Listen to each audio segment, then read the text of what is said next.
It's important to remember that we don't always have to follow the rules when it comes to Photoshop. We're going to try experimenting with this photograph taken by Dave Moser from KW Media. We're going to duplicate the background layer using our old friend Command J on the Mac, Control J for Windows, and then go to the filter menu and use extract. But we're not going to use extract in the normal means. Now, first of all, I must say I have jammed this extract dialog box as small as I possibly can to fit most of it in our window here. Now, normally the typical way of using this is to create a very small little brush size and very carefully tracing all around the outside, that kind of thing. Well, we're not going to do that. We're going to go big, and we're just going to basically almost entirely cover our cyclist here with the highlight. Something like this. We just leave it a little bit in the middle. And this is where you can experiment. You might cover almost all of him, or you might cover little bits. I mean, that's up to you. We can, try something. I don't know. We're just going to say. And the beauty of this, I don't know exactly what's going to happen because it's different every time depending on the highlight you use and the areas you leave and so on. But let's just see what happens. Remember, we did this to a copy.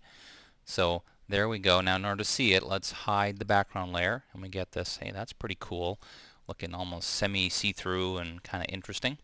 And now at this point we could do a whole number of things with this. There are many different options. For example, we could just offset this slightly and lower the opacity and blur it. Let's just undo that a couple steps. Or you could try something like, I don't know, adding an outer glow maybe. And the outer glow will be added, of course, to just the area we extracted, so we can play around. Let's push the opacity up. Let's make it a bigger size. That's kind of cool. Noisy.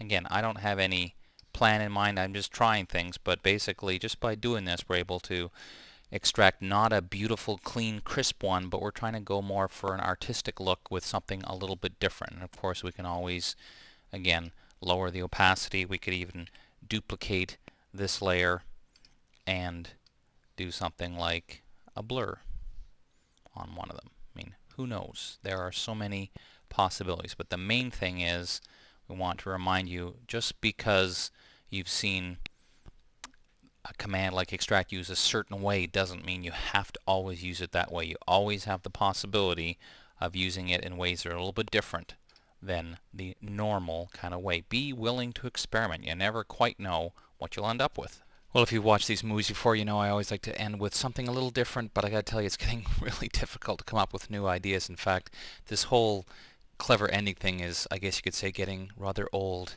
I'm Dave Cross. We'll see you next time.